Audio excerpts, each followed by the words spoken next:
అదరగొట్టే కారం రంగు రుచి ఆచి కారం పొడి. సొంత రాష్ట్రంలో కానీ పక్క రాష్ట్రంలో కానీ నీటి వివాదాలకు సంబంధించి పదే పదే చర్చలు జరుగుతున్నాయి.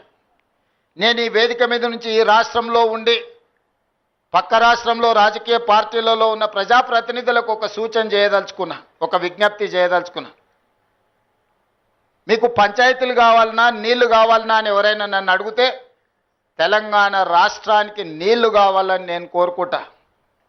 మీకు వివాదాలు కావాలన్నా మీకు పరిష్కారం కావాలన్నా అంటే నేను పరిష్కారం కోరుకుంటా. నీళ్ల వివాదం ముసుగులో రాజకీయ ప్రయోజనం పొందాలి అని మా ప్రభుత్వం మా పార్టీ భావించడం లేదు. రెండు రాష్ట్రాల మధ్యలో ఉండే సమస్యల్ని శాశ్వతంగా పరిష్కరించాలి అని తెలంగాణ ప్రత్యేక రాష్ట్రాన్ని శ్రీమతి సోనియా గాంధీ గారు కాంగ్రెస్ పార్టీ ఇచ్చింది. కాబట్టి నీళ్ల విషయంలో వివాదాలు, నీళ్ల విషయంలో రాజకీయ లబ్ధి కోసం ఆలోచన చేయొద్దు. రాజకీయాలకు అతీతంగా మనం ఈరోజు ఆలోచన చేసుకొని పరిష్కరించుకోవాలి. ఈ పరిష్కారాలకు చర్చలు ఒక్కటే పరిష్కారము. న్యాయస్థానాల దగ్గరనో ఇతరుల దగ్గర పోయి పంచాయతీ తెంచుకునే కంటే మనమే కూర్చొని మన సమస్యల్ని సామరస్యపూర్వకంగా పరిష్కరించుకోవాలనేదే మా విధానము.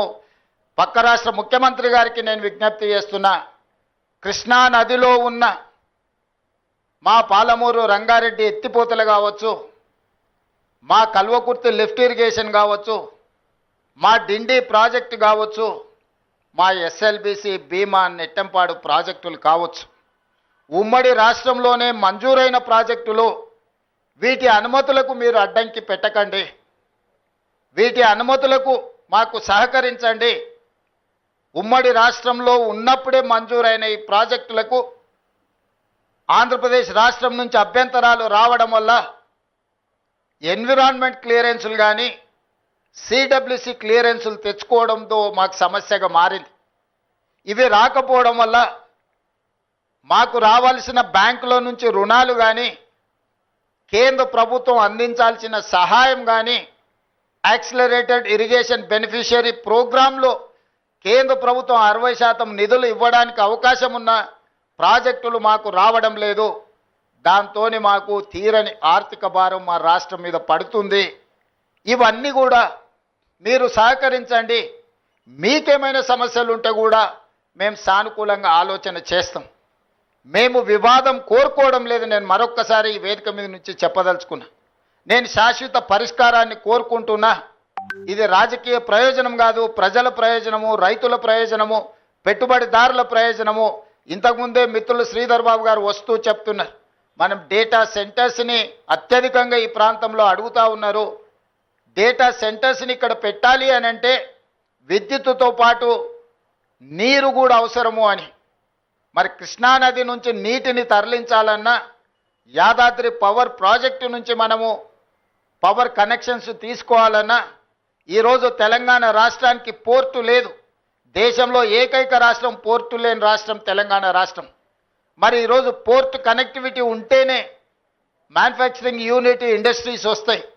దానికి అందుకే మచిలీపట్నం పోర్ట్కి డైరెక్ట్గా భారత్ ఫ్యూచర్ సిటీ నుంచి 12 lane express highway with controlled access with railway కనెక్టివిటీతో ఈరోజు కేంద్ర ప్రభుత్వం నుంచి మనం అనుమతులు అడిగినాం. ఇలాంటి అభివృద్ధి జరగాలంటే పక్క రాష్ట్రంతో కూడా మనకు సయోధ్య ఉండాలి, పక్క రాష్ట్ర సహకారం కూడా ఉండాలి. పక్క రాష్ట్ర సహకారం లేకుండా, సయోధ్య లేకుండా మచిలీపట్నం పోర్టు కానీ కృష్ణపట్నం పోర్టు కానీ పోర్ట్ కనెక్టివిటీ తెలంగాణ రాష్ట్రానికి రాదు. తెలంగాణ రాష్ట్రానికి పోర్ట్ కనెక్టివిటీ రావాలంటే పక్క రాష్ట్ర సహకారం ఉండాలి. అదేవిధంగా పక్క రాష్ట్రానికి కూడా అమరావతి అభివృద్ధి చెందాలంటే హైదరాబాద్ సహకారం ఉండాలి. నగరం అభివృద్ధి జరగాలంటే భవనాలు కడితే సరిపోదు. భవనాలలో వచ్చే పరిశ్రమలు, సాంకేతిక నైపుణ్యం ఉన్న సిబ్బంది కూడా అవసరం. వాళ్ళు హైదరాబాద్ నగరంలో ఉన్నారు.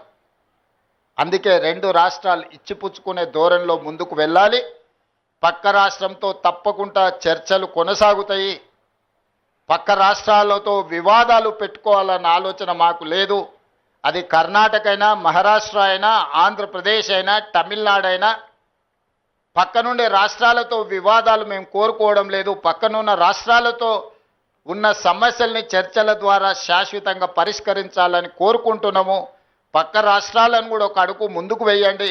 మీరు సానుకూలంగా ఒక అడుగు ముందుకు వేస్తే 10 అడుగులు ముందుకు వేసే తత్వం తెలంగాణ ప్రజలలో, తెలంగాణ రక్తంలో ఉన్నది. సంపూర్ణంగా మేము సమస్యల పరిష్కారం కోసం ముందుకు వస్తామని తెలియజేస్తూ